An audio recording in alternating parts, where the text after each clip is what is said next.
This is Unfiltered Everyday Shit. I'm India Sherelle. This podcast is a space for real conversations about life as it's actually happening. The good, the bad, and everything in between. It's unfiltered, honest, and unapologetic. Some episodes are reflective, some are raw. So, let's talk about it.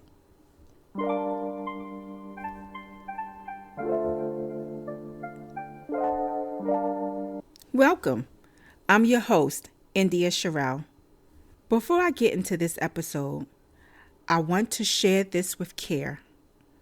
I do briefly mention loss and grief, so I encourage you to take care of yourself as you listen. I also want to acknowledge Miss Betty Dagenhart and honor the impact she had on my career. I want to talk about what happens after the middle, because eventually the end does come. In the last episode, I talked about being in the middle, the uncertainty, the setbacks, the moments where quitting felt like the most logical option. And the truth is, I didn't just think about it, I did, more than once. I left school. I flunked out. It wasn't because I wasn't capable, and it wasn't because I didn't care. I came back to school too soon after losing my daughter. I thought I could push myself through it. And I remember not getting anything right. Nothing was clicking the way it used to. And I remember Miss Betty Dagenhart pulling me to the side and letting me know that she was going to have to let me go. And she told me something I'll never forget. She said she knew I was capable of doing better because the student who had returned was not the same student who had left.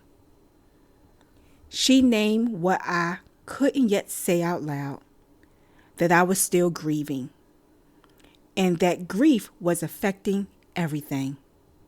So it wasn't just a simple flunk. It was me trying to return before I was ready. And it was someone being honest enough and compassionate enough to tell me the truth.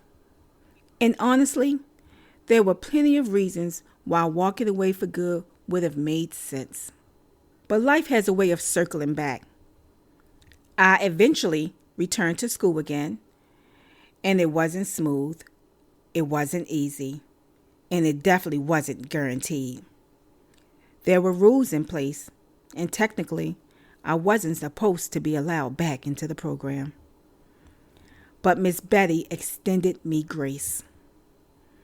And let me tell you, she was one sassy lady, stern, direct, and she did not sugarcoat a thing.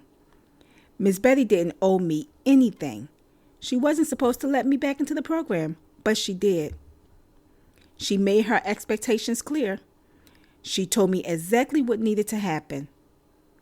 And she gave me the opportunity to finish. Not because she felt sorry for me, but because she saw something in me. And that changed everything. I finished school, and now here I am, almost 20 years into my career. And when I look back now, I can say this honestly. The middle didn't break me. It shaped me. And the grace I was shown is something I've carried with me ever since.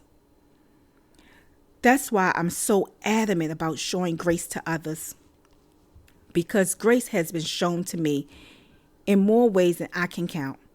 Not because I was perfect, not because I always got it right, but because someone chose to extend it anyway. And it wasn't just my story. That friend I talked about, the one who was struggling, questioning whether she should stay, she finished too.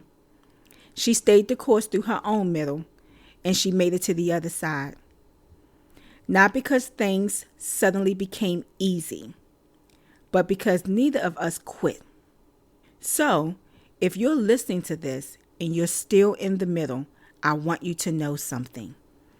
Just because you can't see the ending yet doesn't mean It's not coming.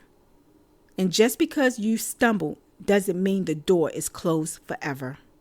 Sometimes the finish line doesn't look like success. It looks like grace. Sometimes it looks like someone giving you one more chance.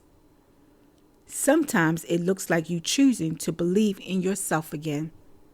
And I will always be grateful for the people who didn't shut the door on me, especially when they had every right to. Because the middle wasn't the end, and neither was the setback. So as you think about where you are now, when grace you didn't expect and the opportunity to finish shows up, do you accept it and allow yourself to see it through? Well, that was just me talking it out. Remember, this podcast is just freedom. This is me. It's an outlet. It's a voice. It's somewhere I can just speak freely. Thanks for stopping by, and thanks for listening.